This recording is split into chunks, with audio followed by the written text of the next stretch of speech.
oleh Bapak Samsul Arifin dengan judul materi Alternatif Solusi Proses Pengakuan Kredit Program MBKM.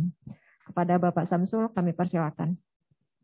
Ya, terima kasih Mbak Elsa atas waktu yang diberikan pada saya untuk yang pertama dari tim KPT.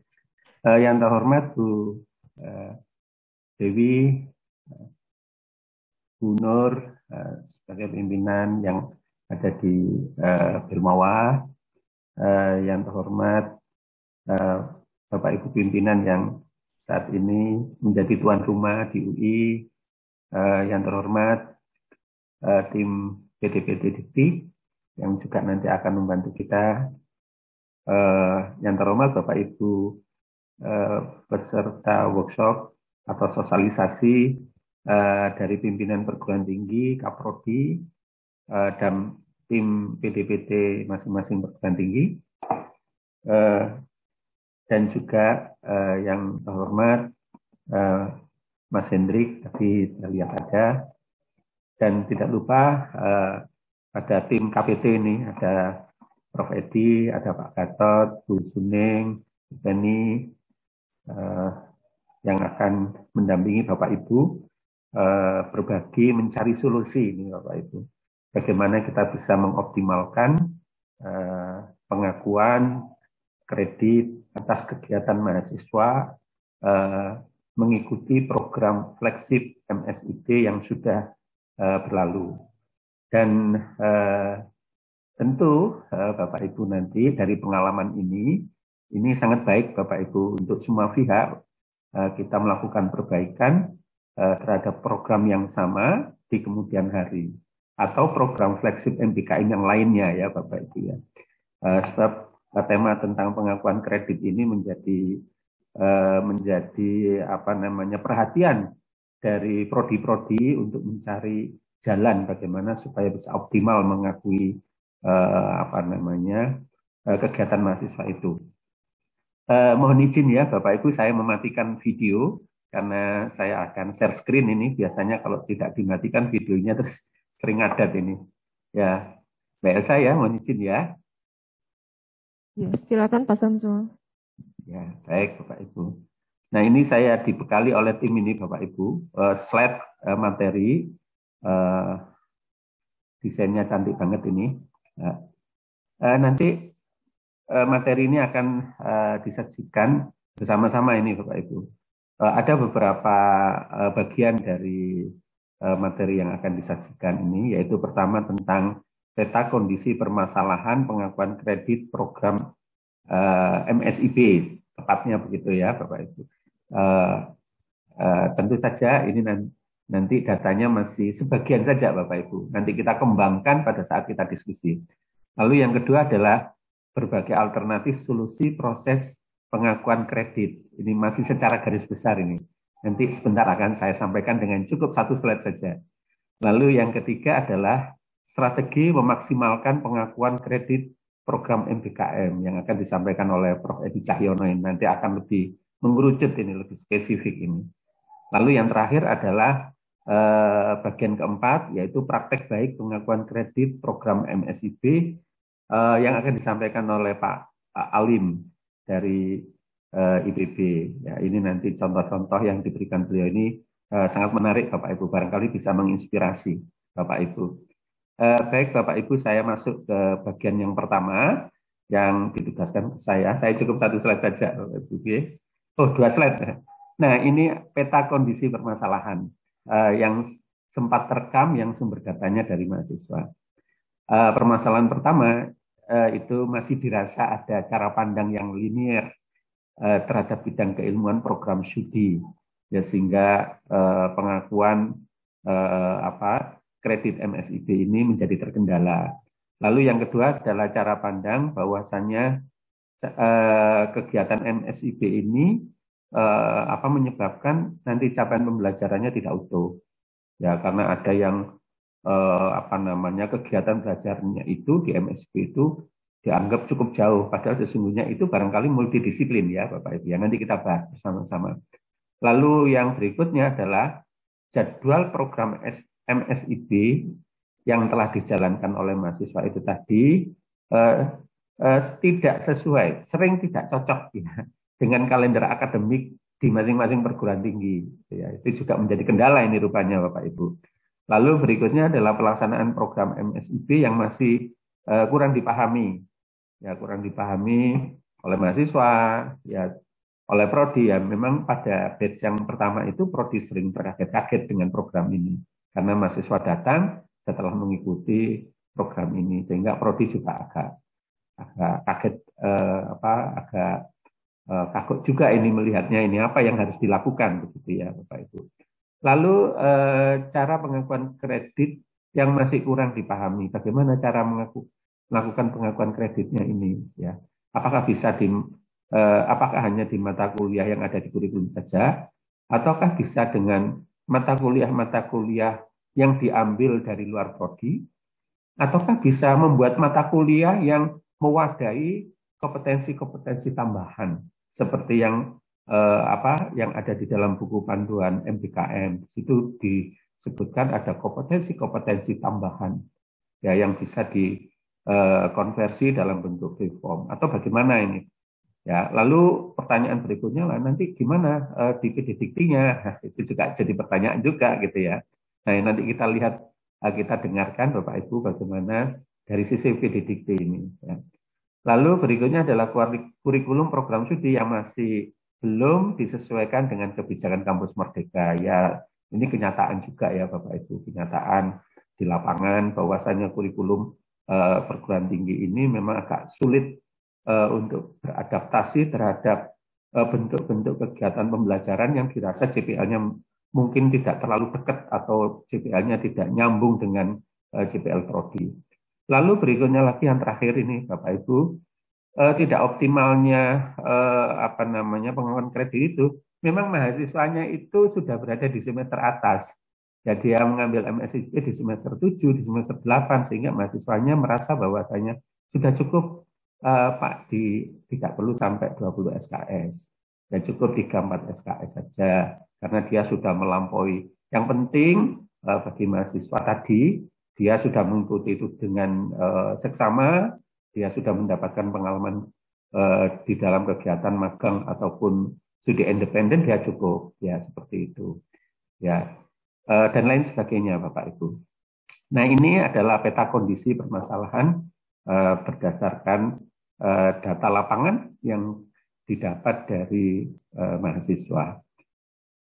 Yang berikutnya adalah berbagai alternatif solusi proses pengakuan kredit ini. Ini masih secara umum ya Bapak Ibu. Saya gambarkan dengan menggunakan flowchart ya. Setelah mahasiswa melaksanakan kegiatan program MSIB batch pertama ini Bapak Ibu, lalu ada pertanyaan.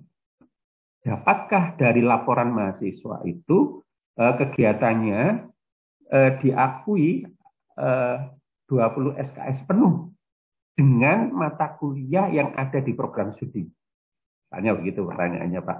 Kalau jawabannya iya, ya kalau jawabannya iya, ini alternatif pertama, maka kegiatan MSIB itu akan dikonversi atau akan dicocokkan antara kompetensi yang dia dapat dalam kegiatan itu dengan CPMK yang ada di mata kuliah program studi.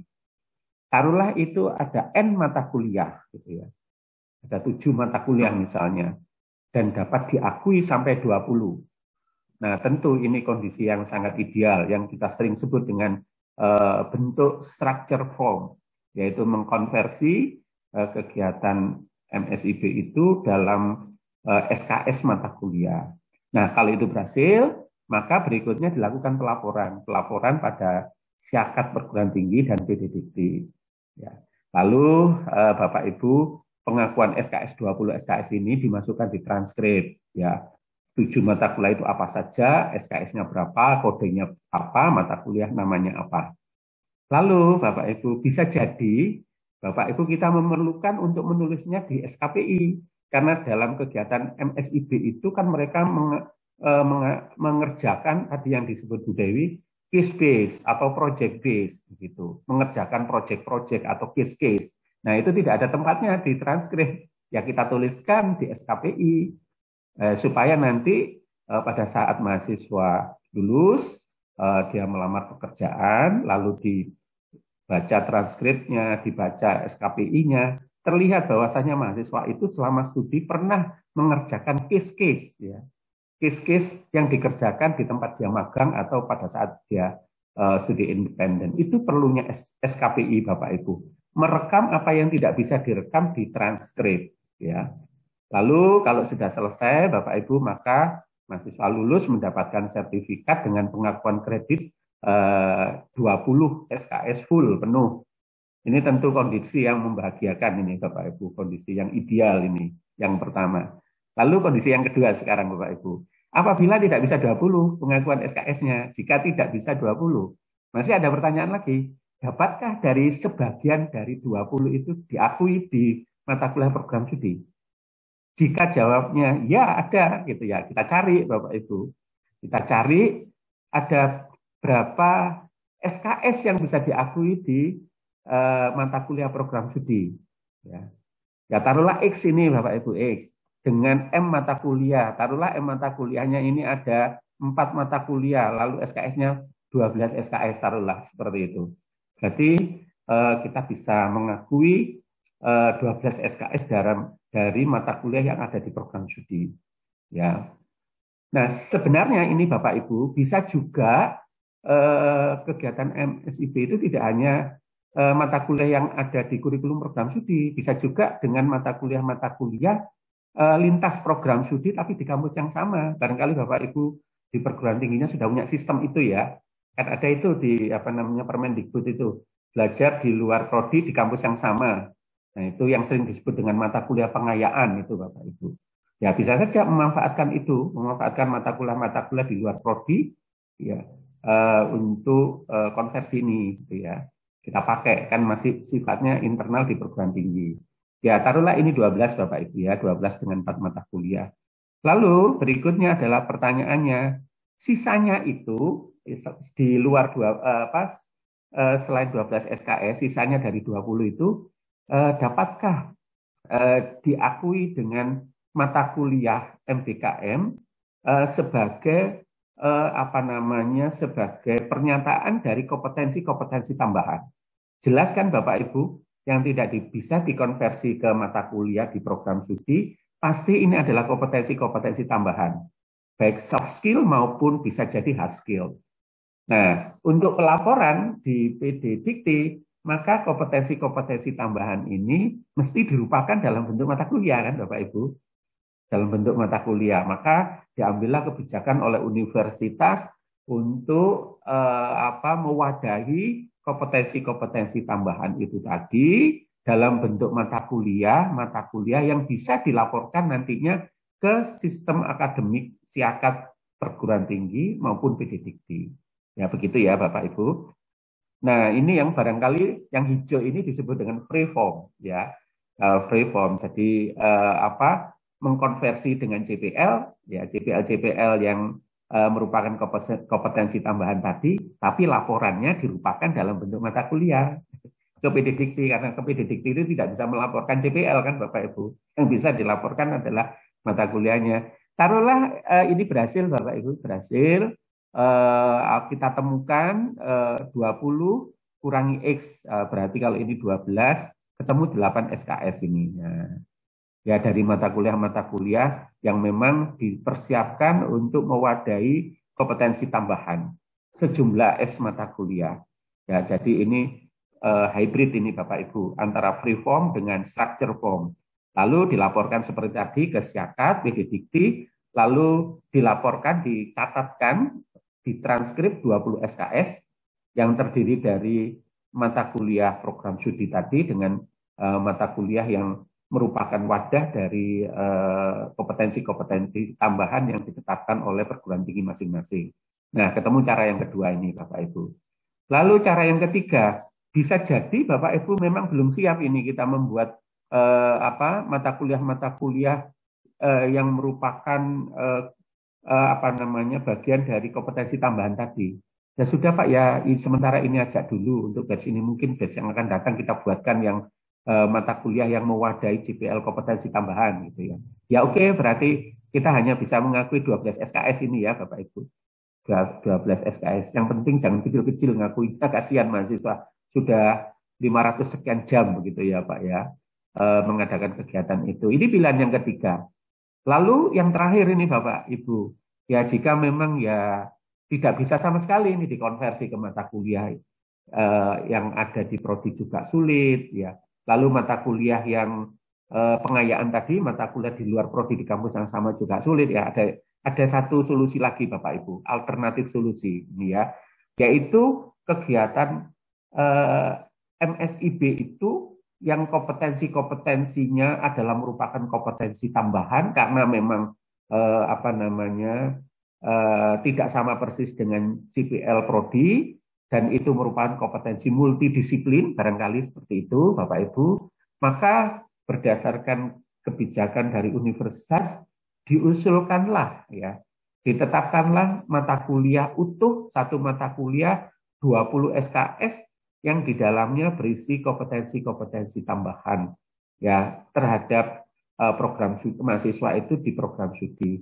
Maka dilaporkan ke Siakat PD Dikti dan PD Diktinya sudah pertemuan kemarin sudah bisa mengatakan asalkan memang tidak melanggar peraturan dan ada ketetapan SK dari universitas, oke, begitu ya, karena PD Dikti ini sifatnya akan fasilitator begitu, memfasilitasi kebutuhan setiap program studi di masing-masing perguruan tinggi. Lalu seperti tadi Bapak Ibu dicatatkan di transkrip 20 SKS, lalu jika ada sesuatu yang memang itu sangat menguntungkan mahasiswa ya dituliskan di SKPI ya, supaya nanti terekam betul Bapak Ibu, baik bobot SKS-nya maupun kompetensi tambahannya maupun kegiatan pembelajarannya maupun pengalaman belajarnya ya, lengkap ini Bapak Ibu.